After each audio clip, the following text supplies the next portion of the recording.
Assalamualaikum warahmatullahi wabarakatuh. Nama saya Miftahul Khairi, NIM 1902030049, program studi akuntansi. Saya ingin menjawab soal ujian akhir semester mata kuliah auditing. 1.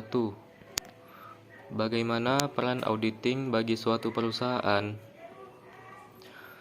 Audit sangat penting untuk dilakukan untuk sebuah perusahaan dengan tujuan untuk penilaian atau pemeriksaan kebenaran atas semua transaksi yang telah dibuat oleh perusahaan yang dilakukan oleh pihak ketiga atau pihak luar perusahaan yang bersifat independen dan tidak memihak siapapun dalam perusahaan tersebut. Maka dari itu perusahaan memerlukan adanya audit untuk mengetahui dengan jelas apakah laporan keuangan perusahaan sudah sesuai dengan jaminan kebenaran dan kewajaran. Audit digunakan untuk mencari dan menemukan kecurangan serta kesalahan dalam perusahaan.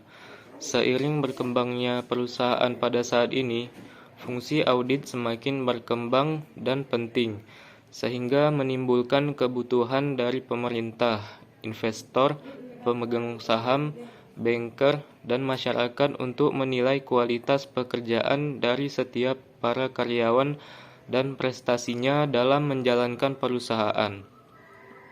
Untuk mengatasi kebutuhan hal tersebut, dibutuhkan audit atas laporan keuangan sebagai sarana yang terpercaya dalam membantu pelaksanaan tanggung jawab perusahaan dalam menilai kewajaran atas laporan keuangan. 2. Jelaskan satu persatu mengenai tujuan auditing secara umum. Yang pertama, 1. Memastikan kelengkapan atau completeness. Audit dilakukan untuk memastikan bahwa semua transaksi yang terjadi telah dicatat atau dimasukkan ke dalam jurnal dengan segala kelengkapannya. 2. Memastikan ketepatan atau akurasi. Kegiatan audit juga bertujuan untuk memastikan semua transaksi dan saldo perkiraan telah didokumentasikan dengan baik, perhitungannya benar, jumlahnya tepat, dan diklasifikasikan berdasarkan jenis transaksi. 3. Memastikan eksistensi atau eksistensi. Dengan adanya audit, maka pencatatan semua harta dan kewajiban memiliki eksistensi sesuai dengan tanggal tertentu. Dengan kata lain, semua transaksi yang dicatat sesuai dengan kejadian yang sebenarnya. 4. Membuat penilaian atau valuation. Kegiatan audit juga bertujuan untuk memastikan bahwa semua prinsip akuntansi yang berlaku umum telah diaplikasikan dengan benar. 5. Membuat klasifikasi atau classification. Audit bertujuan untuk memastikan bahwa semua transaksi yang dicatat dalam jurnal diklasifikasikan sesuai jenis transaksinya. 6. Memastikan ketepatan atau akurasi. Kegiatan audit juga bertujuan untuk memastikan bahwa pencatatan transaksi dilakukan sesuai tanggal yang benar, rincian dalam saldo akun sesuai dengan angka-angka buku besar, dan penjumlahan saldo dilakukan dengan benar. 7. Membuat pisah batas atau cut off.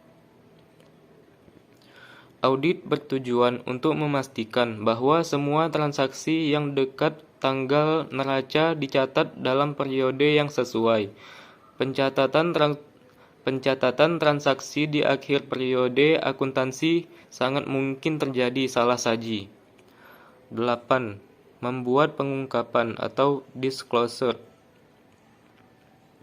Audit juga bertujuan untuk memastikan saldo akun dan persyaratan pengungkapan yang berkaitan sudah disajikan dengan baik pada laporan keuangan, serta terdapat penjelasan yang wajar pada isi dan catatan kaki laporan yang dibuat. Soal nomor 3. Apa relevansi antara auditing dengan akuntansi? Subjek suatu audit biasanya berupa data akuntansi yang ada dalam buku, catatan, dan laporan keuangan dari entitas yang diaudit.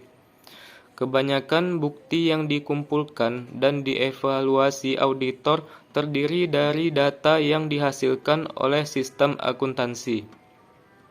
Kriteria yang ditetapkan untuk asersi akuntansi pada umumnya adalah kesesuaian dengan prinsip akuntansi yang berlaku umum. Oleh karena itu, seorang akuntan pada suatu perusahaan tidak harus mengerti tentang pengauditan, tetapi seseorang auditor harus memahami tentang akuntansi.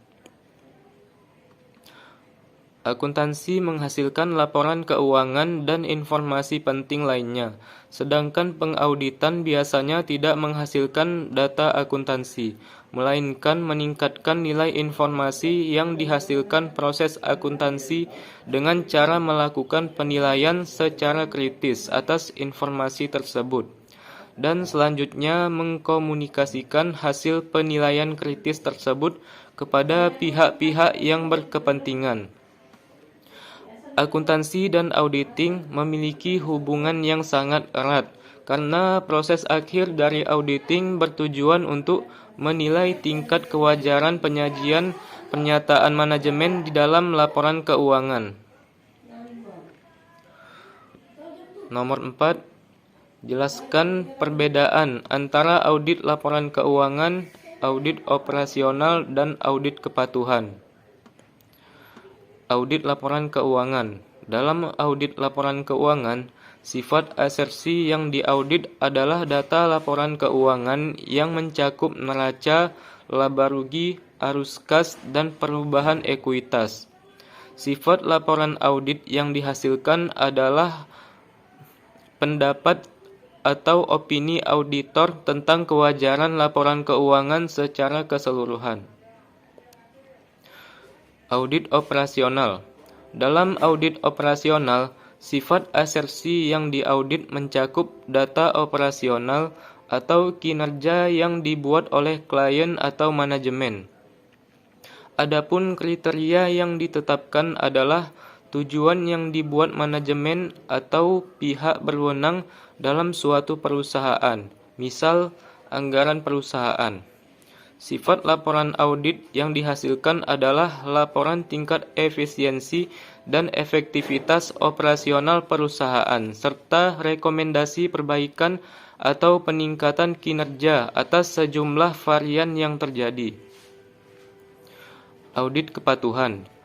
Dalam audit kepatuhan, sifat asersi yang diaudit adalah pernyataan atau klaim atas data yang dibuat manajemen telah patuh dan sesuai dengan kebijakan manajemen, undang-undang, peraturan pemerintah, KMK, dan lain-lain.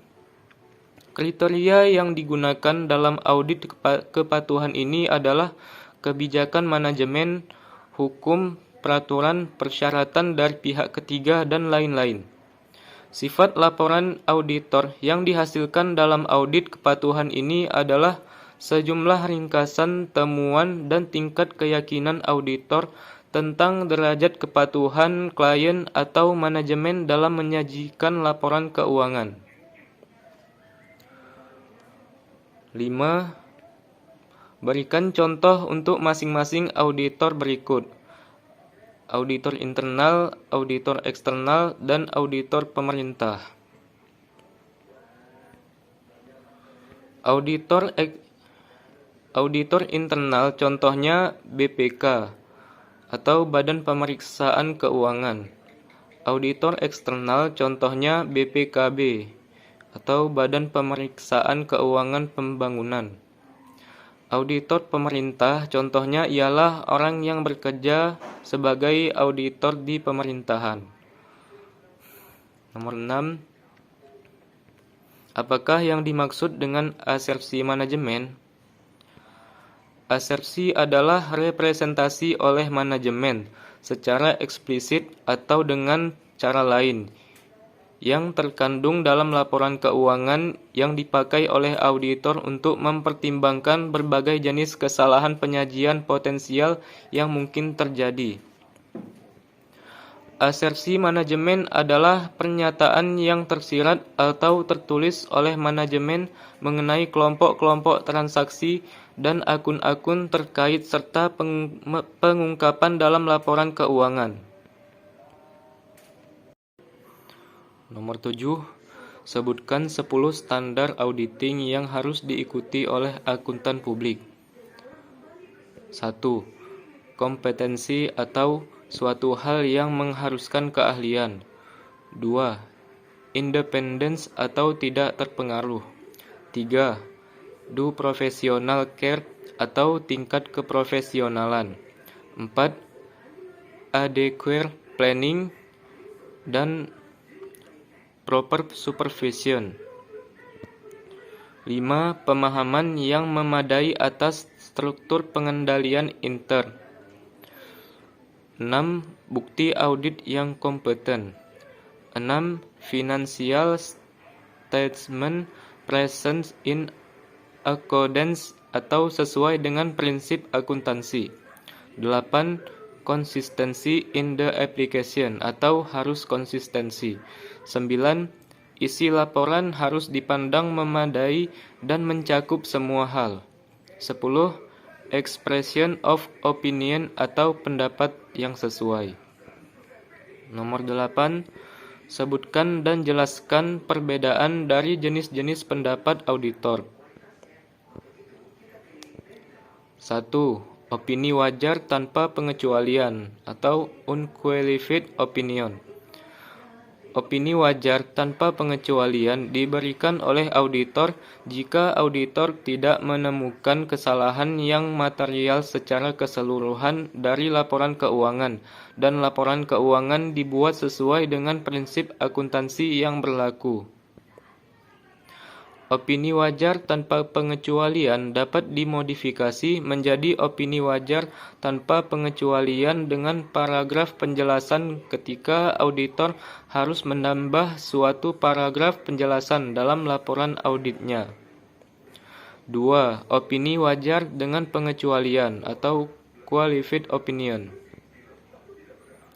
Auditor harus menyertakan opini wajar dengan pengecualian ketika auditor setelah memperoleh bukti yang cukup dan tepat menyimpulkan bahwa kesalahan penyajian baik secara individual maupun secara agregasi adalah material tetapi tidak pervasif terhadap laporan keuangan, atau auditor tidak memperoleh bukti yang cukup dan tepat yang mendasari opini audit.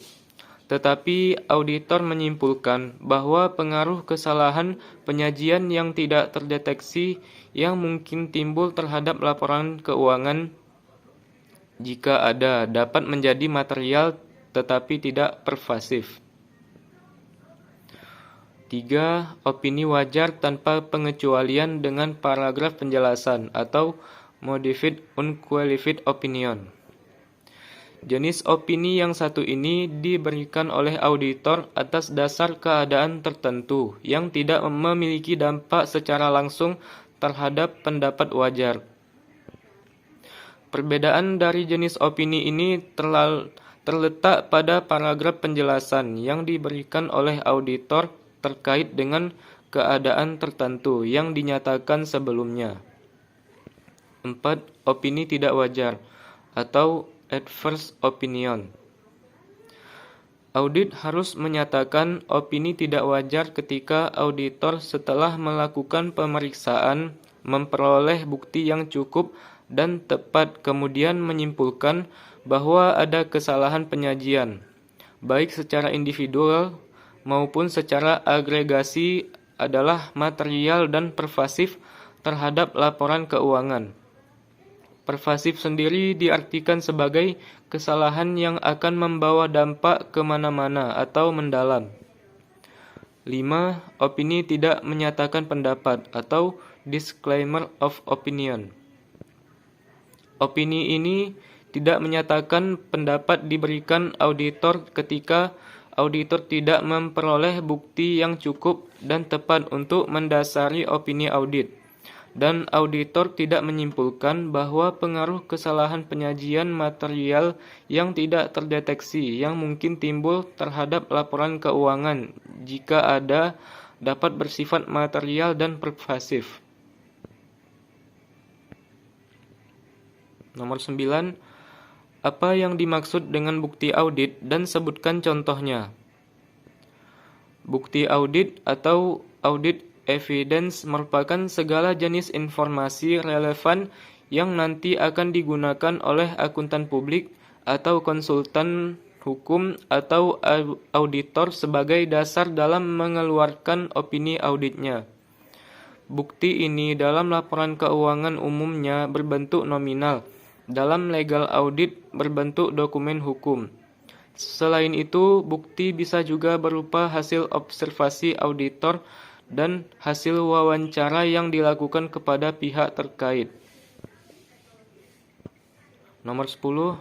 Mengapa materialitas suatu laporan keuangan penting bagi auditor dalam melaksanakan audit terhadap suatu perusahaan? Dalam audit atas laporan keuangan, auditor tidak dapat memberikan jaminan bagi klien atau pemakai laporan keuangan yang lain bahwa laporan keuangan auditor adalah akurat, karena auditor tidak mengaudit transaksi dalam tahun audit. Auditor hanya bisa memberikan keyakinan berupa memberikan keyakinan bahwa jumlah-jumlah yang disajikan dalam laporan keuangan telah dicatat, diringkas, digolongkan, dan dikompilasi.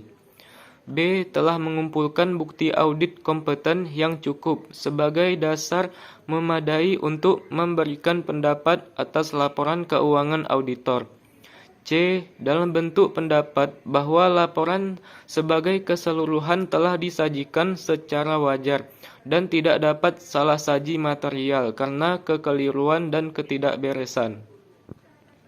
Untuk menyatakan keyakinan tersebut, auditor melandasi dengan konsep materialitas yang menunjukkan berapa besar salah saji yang dapat diterima oleh auditor agar pemakai laporan keuangan tidak terpengaruh oleh salah saji tersebut.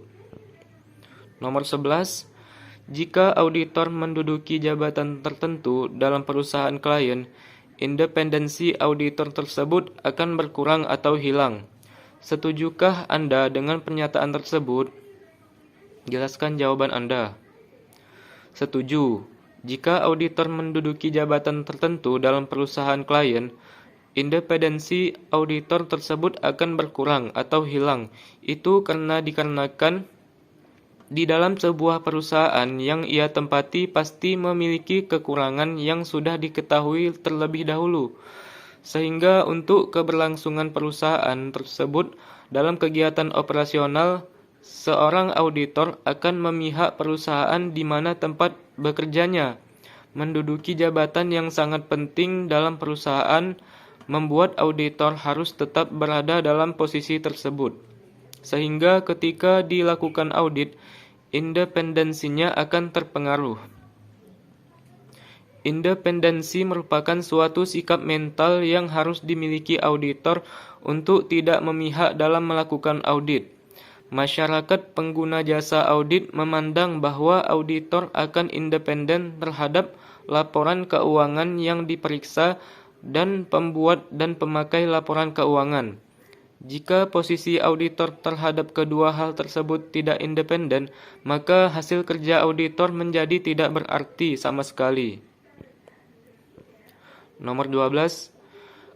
Kode Etik Akuntan Indonesia mengatur mengenai kerahasiaan informasi yang tercantum dalam kertas kerja. Sebutkan isi lengkap pasal yang berkaitan dengan kerahasiaan informasi tersebut. Juga jelaskan apa yang dimaksud dengan kertas kerja. Pasal yang mengatur kerahasiaan kertas kerja adalah Pasal 4 Kode Etik Akuntan Indonesia yang berbunyi, setiap anggota harus menjaga kerahasiaan informasi yang diperoleh dalam tugasnya, dan tidak boleh terlibat dalam pengungkapan dan pemanfaatan informasi tersebut. tanpa seizin pihak yang memberi tugas, kecuali jika hal itu dikehendaki oleh norma profesi, hukum, atau negara. Kertas kerja adalah catatan-catatan yang diselenggarakan oleh auditor mengenai prosedur audit yang ditempuhnya, pengujian yang dilakukannya, informasi yang diperolehnya, dan kesimpulan yang dibuatnya sehubungan dengan auditnya. Sekian jawaban dari saya, lebih dan kurang saya mohon maaf. Assalamualaikum warahmatullahi wabarakatuh.